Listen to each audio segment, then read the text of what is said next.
for me. Yeah, honestly, I mean, I see nothing wrong with starting talking already. It feels more natural because we're like mid-conversation. I mean, we're recording right now. Oh, good. Good. Speaking of which, hey, we're back. We are back. We just came back from seeing A Wrinkle in Time. Excuse us. Hold on.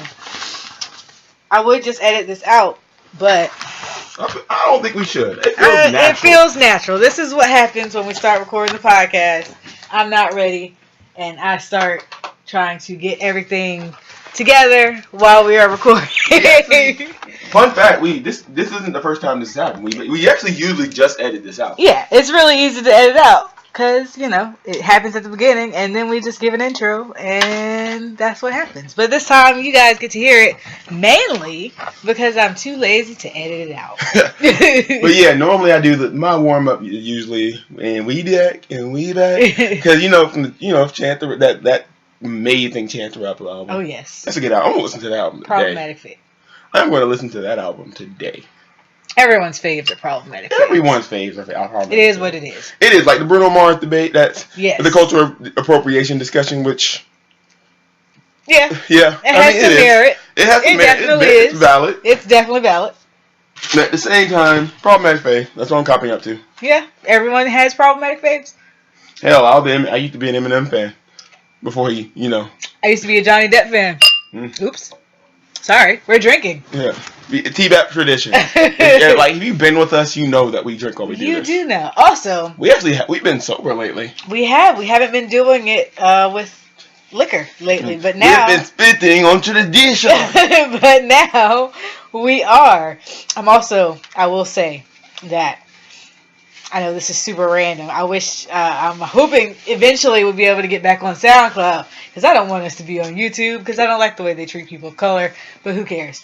YouTube is trash. Yeah, if you pay attention to my other channel, I have not updated anything there lately, and I was I said on my personal Facebook page. Oh, I've noticed. Yeah, I said on my personal Facebook page, I don't upload stuff there because I don't like we won't go into it, but I just don't like their treatment of people. Y'all, we really shouldn't have to go into it because y'all know exactly what we're talking about. Yeah, I just say that to say I really hope we can move to a new platform soon. But right now, YouTube is free, and it's the best way we can get this out to you guys. Yep. But if they delete this episode, they heard me say that and they did not appreciate it. The bots, becoming self-aware. The bots, quote unquote, censor me. But yeah, can't stop the signal, bitches. You can't do it. Net neutrality is about to be over in a couple months. So yeah, may as well say it now while we got free internet. I feel like the rebellion will be started not because people are getting killed in the streets, but because of net neutrality. Because motherfuckers can't watch porn. Essentially. If that's what it takes. That frustrates me, but at the same time, if that's what it takes. Like, that irks my soul. Yeah, that's annoying. But you can't separate people from their porn. You can't separate people from their porn. They're free, accessible, delightful porn. And I'm pro porn. I'm pro porn. Oh, I know you're pro porn. I am pro porn. Right? I'm pro sex. I'm pro hoe. I'm everything. I'm pro everything. I'm pro all of that also, obviously. Anyone who isn't is lame. It's lame as well. Lame as hell. I know some people are prudish, and some people are just uncomfortable with sexuality and blah, blah, blah, blah, blah, blah, blah.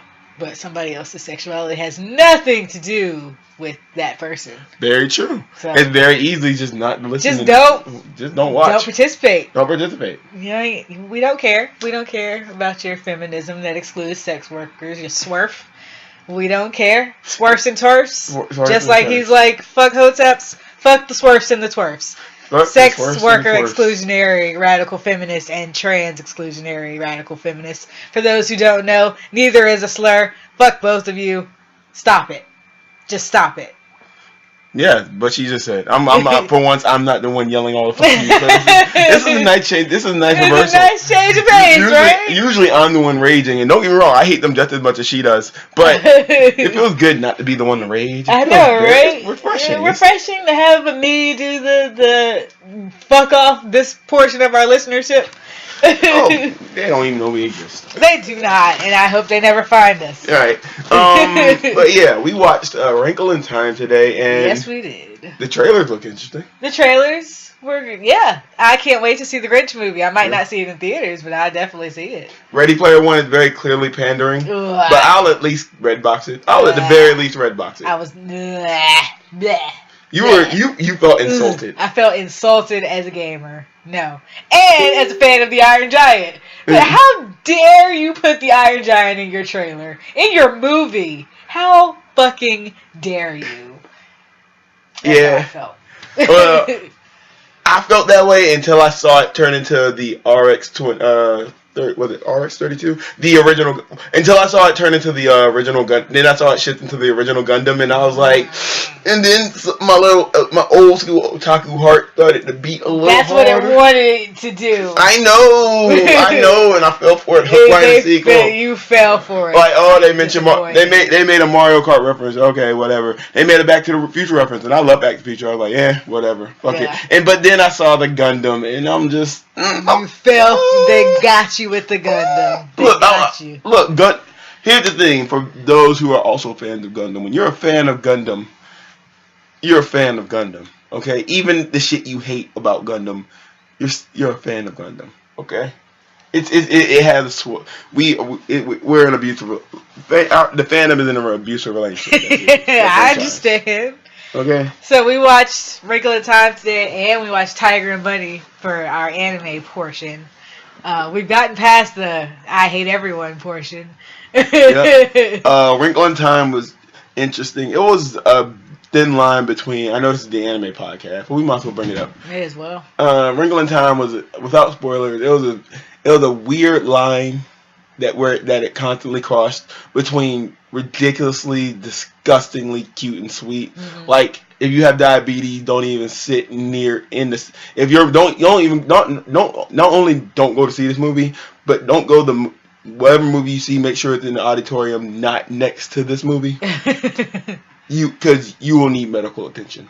Yes, you will lose your foot. It's a little heavy-handed too with the message, but I understand. Oh, it's extremely heavy-handed. It's for kids. But then all of a sudden it just gets like, and I'm not even gonna say like it's dark as and scary. It just gets mean. It gets creepy and mean. Like my feelings. Yeah, it took a turn. It was well done. The mean and the dark, it was a bit of a mood whiplash, but the actual mean and dark was definitely creepy. It was definitely what they were going for. It showed the power of the it. It was definitely what they were going for, but at the same time, I felt a little uncomfortable. I definitely felt uncomfortable with the scene with the Stepford wives and their Stepford children. Oh my god! And what? It was in the trailer. It shouldn't have scared me as much because of the trailer. And I read the book years ago, and I at least remember that part. I've never read the book, so all of this is new to me. All these characters are new to me. But it's like the book was really saccharine too. Oh yeah. And the ball scene was in there, and the ball scene was in the trailer. So I'm like, okay, I saw it coming, but it was still hard. Because they held it. I didn't see it coming. They held it just long enough for it to be creepy. It was horrifying. I hated it. It should have been. I kept on trying to get in my head. Oh, this is hilarious. This is stupid. But no, it was legitimately terrifying. It was. They played it just straight enough. Yeah, and it's Millie from Scandal is playing one of the Stepford wives. So she didn't blink. She didn't blink at all, bruh. She played her 30-second bit part. And the Hispanic dude from Ant-Man, he was in this one, and he was playing a guy, and I guess he was playing the man in red, right? Oh yeah. He was legitimately creepy because it seemed like that was a child kidnapping scene. Yeah, and the child spoiler. The child got kidnapped and brainwashed. And oh my god, it was real. It was shockingly realistic. But yeah, we'll edit that out. We will edit that out. But yes, yeah. All in all, I mean, it's good. Your kids probably eat it up. Oh yeah, the kids will probably eat it up. The visuals are great. If you have read the book, support it. Most of the actors. We want to see more black girls. Most of the actors are okay. Yeah, most of the acting is okay, except for one in particular. Oh my god! But child actors or teenage actors are generally not very good. One dude was hired definitely just because he was a pretty white boy. And that what it is. They hired him only because he was a pretty white boy. It is what it is. But what we actually watched for the actual portion of the name of this podcast, which is That Black Anime Podcast. Oh, that's what that A means. Yes. I honestly forgot. It means anime and not an series of unrelated tangents. I think you got, baby, be careful. Your back just healed. You don't want to aggravate it by stretching as much as you just did. Like, you gotta be careful. You gotta stretch for that kind of reach. Oh, look, that's the best I could come up with off the cuff, okay? And that's very sad. Man, what would you have said? I mean, I didn't say anything. Go. I didn't say anything, so I'm off the hook. Anyway, it's called That Black Anime Podcast, where we talk about anime while we are black people. So, part of it's already done. Now, just the hard part, which is talking about the anime that we watched this week. Tiger and Bunny, which is on Netflix. 2 seasons. We just watched the first season. As you may or may not be aware, we just, watch...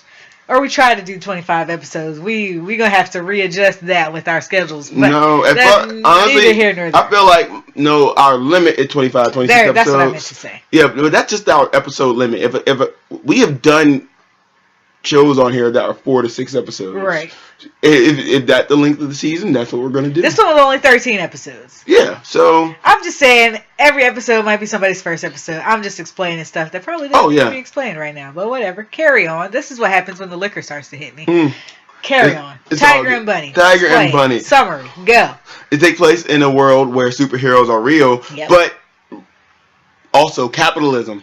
So they are it's what happens when you combine superheroism with reality TV. Yep. So each of the superheroes they have corporate sponsors. There's like a TV, superhero TV time. And it's basically their job. And they have to score hero points and make appearances and stuff like that. Yep, they have trading cards and stuff like that.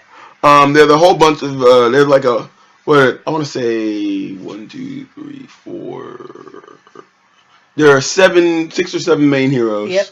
No, 7. Right? And the more popular ones, you have the main character, starting with Kotetsu, He's Wild Tiger. Not even the most popular. He is the least popular. The least popular. No, actually, Origami Cyclone is he's the second to least popular. Right, and his power Kotetsu is interesting. His power is 100 power, which this universe's version of mutants are next, and they just no explanation. NEXT. Yeah, NEXT, and it's just the people who just no explanation other than this set of people have 2 powers. Yep. But and Kotetsu's is 100 power, which he can use to increase his physical abilities during speed, healing. It's shown at the end of the season 100 times that of a normal man. Yep. For 5 minutes. For not long at all. Insert your own minute, Missy Elliott Minuteman joke. Next is our second character, Barnaby. Barnaby Jones Jr. The titular bunny of the Tiger and Bunny. Who never acknowledges that he's Bunny either. He does not like the nickname. Doesn't go for it. He's the new hit dude. He's the new hit hero who doesn't like to use nicknames. He's just himself. Yeah. And he's because he's lame. He is lame. He's basically Wild Tiger's new partner. They have the same power. He's basically young, hot. He's young, hot, hip. Yeah, because Kotetsu is kind of old. He's got a kid. He's got an elderly mom who watches the kid. Yeah, he's not that popular because he's always reckless and breaking shit. Oh yeah, he's constantly breaking stuff and running up those charges. But the thing is, he also very clearly does not give a shit about the whole "it's your job" thing. Nah, he cared more. He actually does care about saving people. Yeah, he doesn't care about the points or the ratings or anything like that. Because we have another character by the name of, what's her name? Aegis? August? Do you mean the, which hero? Not the hero. The lady that runs the television station. Oh, fuck her. Yeah, her. Oh my god. So, she's like the producer of Superhero Time, right? I think her name is Eris. I didn't memorize her name because I fucking hate her. Yeah, she's all about the ratings. She's quite the I'm just listing these characters in order of interest to me. Okay, she's the okay. She's basically my issue with her is that every movie and TV show you've seen about people who work in TV. Yeah. The stereotypical for the ratings type person, all that shit. Yep. That's her. Yeah, she is. She is the absolute worst. She never redeems herself. She never cares about anyone but the ratings. Say what? She's a cliche. Yeah, she is a cliche. She's the worst. Yeah. Next, well, that's interesting to you. I think my next favorite character in terms of interest would probably be Dragon Kid. Yeah, Dragon Kid was pretty cool. She's one of the heroes. She's a non-stereotypical anime Chinese girl. Yep. Her powers are electricity, and she seemed to have a lot of Bruce Lee. Yeah, Bruce Lee references, like the yellow tracksuit. Yep. And she's a dragon. Yep. Yeah, and she doesn't give a lot of focus. She's one of the younger heroes. She gets focused. Everybody gets like their own episodes. Of except focus. Sky High. Except for Sky High, because who is the main. He is the king of heroes. He's the one with the highest amount of points. Yeah, everybody loves Sky High. Yeah, he controls air, so he flies. He's ridiculously nice on and off screen. He's boring, but he's sweet. Yep. But Dragon Kid, each character had their own episode. Dragon Kid had a nice one. There was a nice little arc about how she's underage, but she's working outside of her country, China. Yep. To make money for her family and blah blah blah. And it's basically her episode trying to make peace of the fact that she's a bit of a tomboy, and her parent gave her this what was it, like a flower, like a hair clip, and it's only a subplotted episode in which she's just refused to wear it, and then you get a speech from Kotetsu about how parents are always thinking about the kids and about how much thought they put into gifts and blah blah blah. Right. I'm kind of glazing over it, but believe me, I really enjoyed the episode. It was a really good episode. I don't remember which episode it was, but it was a good episode. Yeah, I bring it up not to summarize, just to say to point out how each episode, they use the episodic nature to kind of get character development out of the way. Right. For example, the only other super heroine is also a teenage girl, which is interesting now that I think about it. But is Blue Rose, she has ice powers. For another part of her gimmick, because each of them have to have a gimmick. Naturally, to get those views and those likes and those subscriptions. Yep, and she's also a superhero. She's also a pop star. Yep. Which is interesting, and then in her focus episode, you find out that the pop star singer thing is what she wanted to do. Yep. The heroism thing was supposed to be a stepping stone to that, and you see her being dissatisfied with the whole.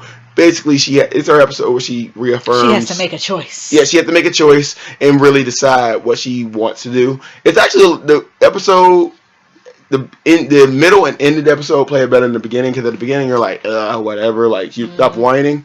But on the other hand, it's like toward the end they kind of the way they do it is kind of realistic. Right. She starts to, because it's real discontent. Mm-hmm.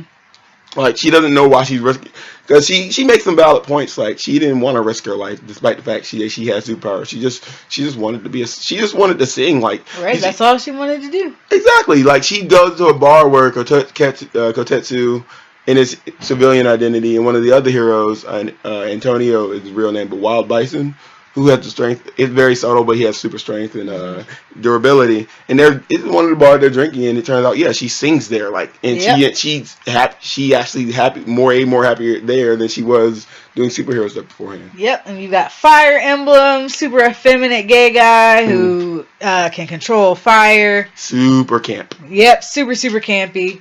Who else? He's swishy gay man. Yeah. I mean, unless you touch his car and don't my car. He butches up a few times too. Like interesting. It's like he drops it. Yeah. Like at least twice. Like when they hit his car, and then towards the end with it's nice with the big bad. He's like he getting real. His cockiness really pissing me the hell off. Yeah. Everybody looks at him like, ooh. Where did that come from? So yeah. Drop the whole octave.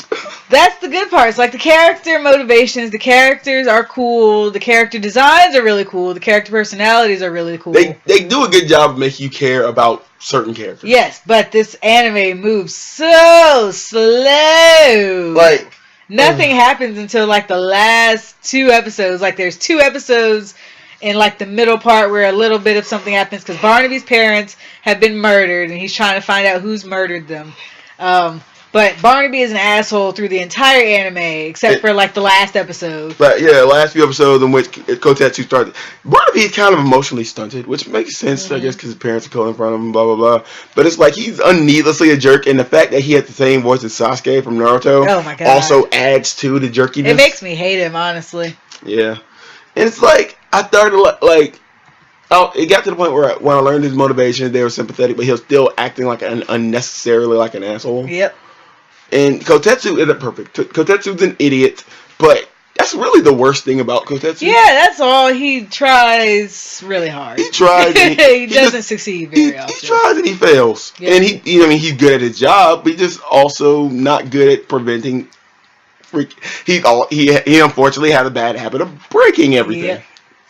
That's all. I mean, y'all alive. I feel like on the other hand, that's expensive, but I mean, on one hand, that's expensive. On the other hand, he still at least people are alive. Right. Like, he does save people. He's been doing it for several years. Which they love to. Ooh, they love to. He's old, quote unquote.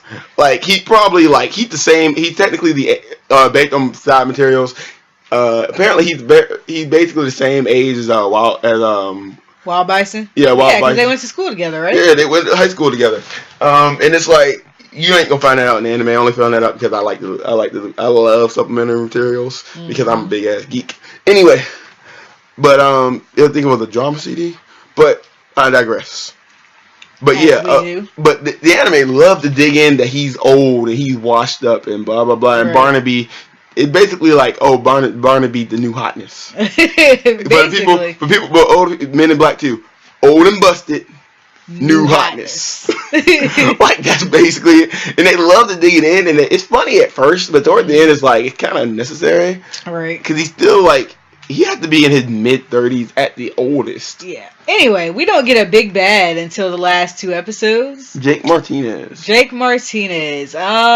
Yeah, they have a battle royale type fight. He basically, if you took Joker and Magneto and made them uninteresting. Yeah. But, I mean, it's not really spoilers, because there's... Steve Blum. I think Steve Blum is the voice actor for him. Yeah, because, if you're not just... If you want to watch the plot, it's in the last... Oh my God! I know. I'm sorry, not to interrupt. I know I just called him Joker and Magneto if they were to get combined and uninteresting. Mm-hmm. But you have a character who with Magneto's character motivations of being superior than regular humanity, being voiced by Steve Blum, aka the main voice actor for almost Wolverine and almost everything. That's hilarious. I just realized that. Oh my God! Yeah, I forgot what I was saying. I'm sorry. No, it's all good. So yeah, it's not really spoilers because that's the only time the plot kicks in. The rest is just character episodes. It's like character development episodes, relationship episodes, and just epic week villain of the week type shit. Villain of the week type shit, and I never really felt myself connected to any of the characters myself. There was a 3 episode. It almost did an arc, but they kind of just threw it away. Nobody. Well, there's small arcs, but it was never resolved. Yeah. Maybe they'll do it in season 2. Maybe. So I feel like this anime was made to stretch out over the 2 seasons instead of one season is one set of stories and the next is the next. Unless, again, as we have talked about several times, the pacing was just off. I don't know. I can't tell until I watch the 2nd season. I feel like maybe that's just an art form, pacing an anime well. And I feel like this had the exact same issues that the first season of Slayers. Yeah. Second season of Slayers got it right. That's in our archives, which is on Patreon. That's Slayers next. Yeah. But yeah, honestly, I would at least give this a chance. It's more, honestly, I would say give it a chance, but if you have to choose between this and something like My Hero Academia, which takes a similar concept, I love My Hero. Yeah, see, this tried to do the superhero in a modern day anime type setting thing. Mm-hmm. My Hero succeeds at it. Oh yeah, My Hero is great. Maybe we'll do an episode on that one day. I'd argue that My Hero did the character episode a little bit better. I agree. My Hero did a lot of things better. My Hero is great. My Hero is amazing. We'll do an episode the new season's coming out this year. I want to see. The trailer's out. I'll show you after we're done recording. Indeed. Which we're about to be. It's a very good show. See, that's how That doesn't speak well for my sort of kind of recommendation, but I'm recommending another show over if you have a choice. I mean, meh.